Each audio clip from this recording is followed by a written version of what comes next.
जोरदार बजनी चाहिए, नहीं तो बस देखिए मैं ब्राह्मण का बालक हूँ, अगर आप ताली नहीं बजाएंगे तो मैं आपको श्राप दे दूंगा, फिर अगले जन्म में ट्रेन में घूम घूम कर ताली बजाना पड़ेगा।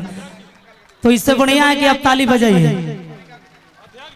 जी हम कौन विदेश गए, तोहरे घरे के है, भोरे खाई जाके दाल भात आ तोहरे से पूछब रात खानी ताली का ना बजावत रहो, हमरो घरे ही जे हो। चलिए एक जोरदार ताली सदन से होनी चाहिए। हमारे अभिभावक गुरुचरण सिंह यादव एखन मटेलू, वाह भाई वाह।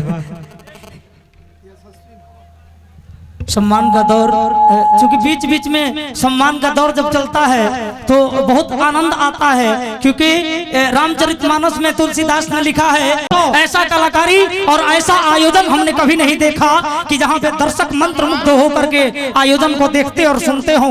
धन्य सम्मानीय अजय पांडे जी, जरा के देख के हमने के सिखनी सा, और यही जिला में ना जाने कितना ऐसा कलाकार भइल है। बड़ भैया अरुण कुमार सबरा जी, दिवाकर भैया, बाजकी के जोड़ा निखे, सम्मानित व्यक्ति गोविंद विद्यार्थी जी भी आयल, मानी समस्त कलाकार लोग आयल बा, कोटि कोटि नमन। और बाबुआ तनी के लेवल दिला रही है, 10 मिनट के टाइम बा। भारत के सेना के कल जाले कि 1 मिनट के समय दिया जाए तो अपन दिखा सके कि क्या कर सके। भारत के सेना में ताकत है, सोनामा सुगवा हम ए धाम में हमने के तब उतरा नहीं जा जबकि करो खसी के भखौटी रहे, ए मेला में घूम के जाई जा, प्रसादी खाई जा, धागा बनवाई जा, कुछ तने माने किनियो के लेके जाए जा। आज बड़ भाईयन के इतना आशीर्वाद की अम्माई तेरे चरण में आशीर्वाद ले जाए भाई, और ज्यादा कुछ नहीं चाहिए।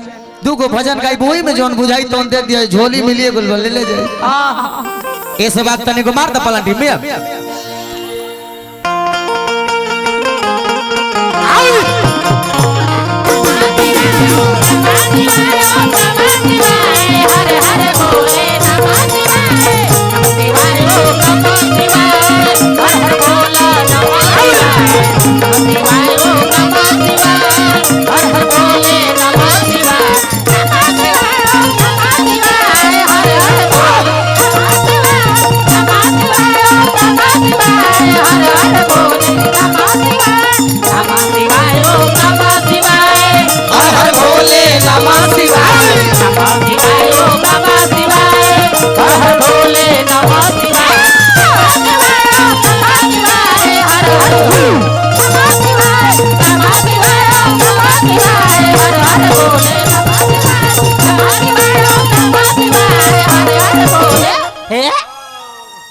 कट गइल।